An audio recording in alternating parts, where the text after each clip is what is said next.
네, 여러분 안녕하세요. 뉴스입니다. 윤석열 정권의 국정 철학은 무엇인가? 철학이 있기는 한 것인가? 의구심을 갖는 분들 많으실 겁니다. 그러나 윤석열도 국정 철학이 있습니다. 바로 부자들과 기득권들만의 세상을 만드는 것이 윤석열의 국정 철학입니다. 어제 국임당 원내대표 주호영이 이런 말을 했습니다.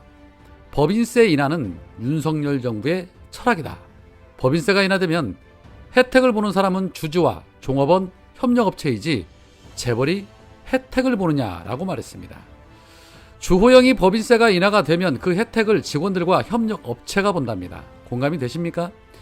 이미 법인세 인하가 이명박 정권 때 있었지만 사내 유보금만 쌓일 뿐 거기에 따른 나비 효과가 없다는 것은 다 드러난 사실입니다.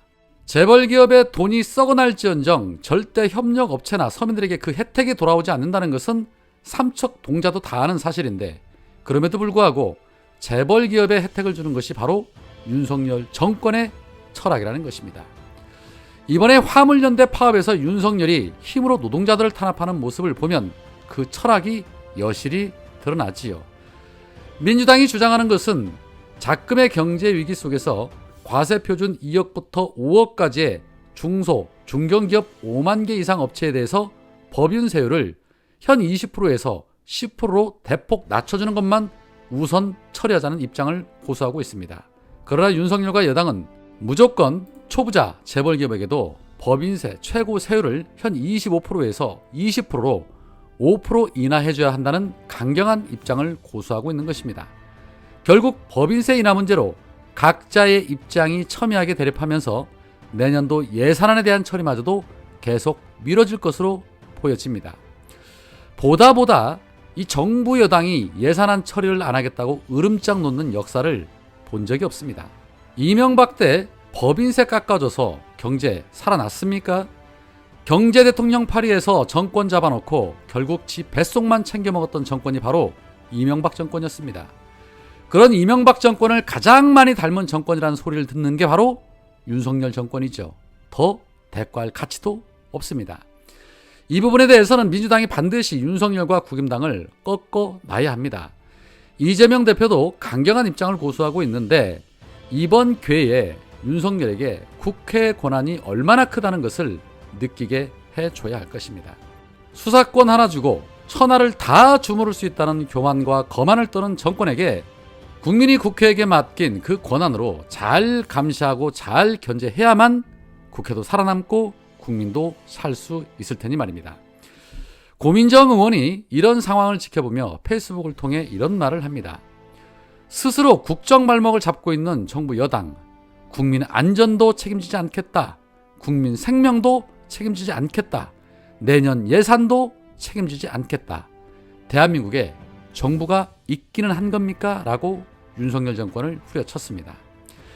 대한민국이 차라리 무정부 상태라면 국민들이 스트레스라도 안 받겠지요. 차라리 알아서 각자 도생이라도 하겠지요. 그런데 이건 없는 것만도 못한 정권이 들어서서 국가와 국민을 위태롭게 하고 있으니 국민들이 천불나는 것이지요.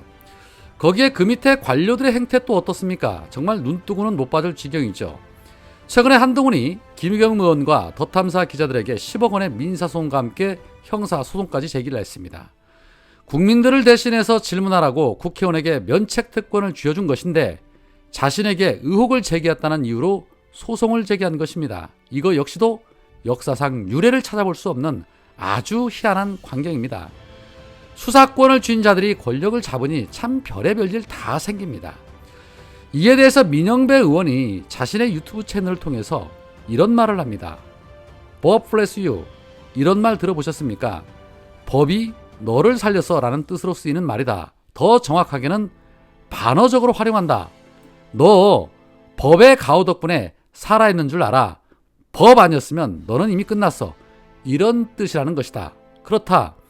도덕적 사회적으로 지탄받아 마땅한데 법적으로는 딱히 문제 삼기 어려운 요즘 우리 사회 곳곳에 준동하는 법꾸라지에 딱 들어맞는 말이다. 이쯤 해서 누가 떠오르시냐?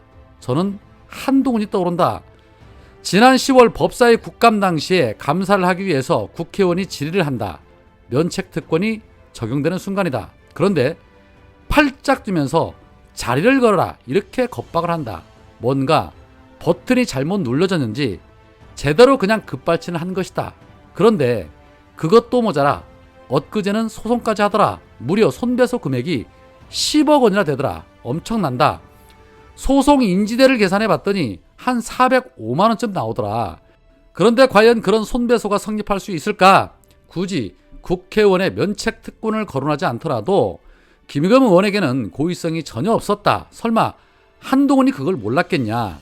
엊그제는 압수수색 카드까지 또 남발하더라. 한동훈 취재하려다가 주거침입 혐의를 받고 있는 유튜브 언론 매체 더 탐사 사무실을 압수수색했다. 시민들이 그 사무실 앞에서 언론 자유 침해다 이렇게 맞섰는데 끝내 밀어붙여서 취재한 내용과 영상 제작 자료를 압수해갔다. 정말 무섭더라. 자, 한동훈이 이렇게 법 플러스 마이셀프 하는 목적이 무엇일까? 저는 두 가지라고 본다. 첫째, 대통령과 본인에 대한 공격을 원천 차단하겠다는 것이다. 아주 치사한 잔머리꾼이다. 자신들을 보호하기 위해서 검사 시절 쌓은 지식, 법기술 그리고 법무부 장관의 권한을 마구마구 남용하고 있는 것이다. 직권남용이다. 둘째, 정치적 도발이다. 한동훈은 예전부터 손꼽히는 정치 도발 전문가다.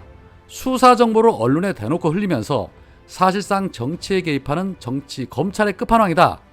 조국 일가에 대한 사법 도륙이 대표적인 사건이다. 검찰이 당시에 끊임없이 피해 사실을 언론에 특종으로 주고 언론은 그걸 받아서 나팔을 불며 대서특필한다. 그러면 없던 사실도 있는 사실로 둔갑을 한다.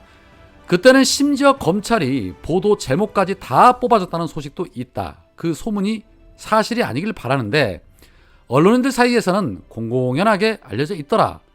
지금까지 그렇게 교묘하게 언론을 활용하더니 이제 자신을 취재하는 언론에게는 강력한 재갈을 물리려고 든다. 정말 앞뒤가 안 맞는 공직자다. 공직자라고 하기 어렵다. 한동훈은 대한민국 국회를 향해서 이 새끼라고 칭한 윤석열만큼이나 입법부를 무시한 망언 이력도 화려한 사람이다. 글쎄 검찰 정상화 입법했더니 야반도주라고 국회의원들을 비난했다. 저한테는 정상적으로 제대로 탈당을 했는데 위장 탈당이라고 공격을 했다. 이런 도발적인 언어를 내뱉으면서 저와 국회를 모욕하고 공격하는 정치 도발을 하고 있는 것이다. 그러나 손바닥으로 하늘 가릴 수 없다. 돈으로 정의 살 수 없다. 법이라고 다가 아니다. 법무장관이 권력을 남용해서 법의 보호를 받는다. 사법 권력으로 정치를 한다. 선을 이미 넘었다. 선 넘은 도발을 할수록 주권자 시민들께서는 한동훈에게 외치실 거다. 법 bless you 라고 말이다. 시민 여러분, 그래서 제가 신조어 하나 이미 제안해 놨는데 들어보시겠냐? 법 빌 한이다. 법 빌어먹는 한동훈이란 뜻이다. 일국의 법무장관이 법에 의존하다 못해 법을 악용, 오용, 남용한다는 의미다. 법 bless you처럼 유행 탈 수 있을지 한번 잘 판단해봐 주십시오 라고 말했습니다. 법빌한 딱 어울리는 단어 같지요? 아주 그냥 대유행할 것 같습니다. 밥 빌어먹는 게 아니라 법 빌어먹는 자 단어가 정말 확 와닿습니다. 에이 빌어먹을 놈들. 오늘은 여기까지입니다. 고맙습니다.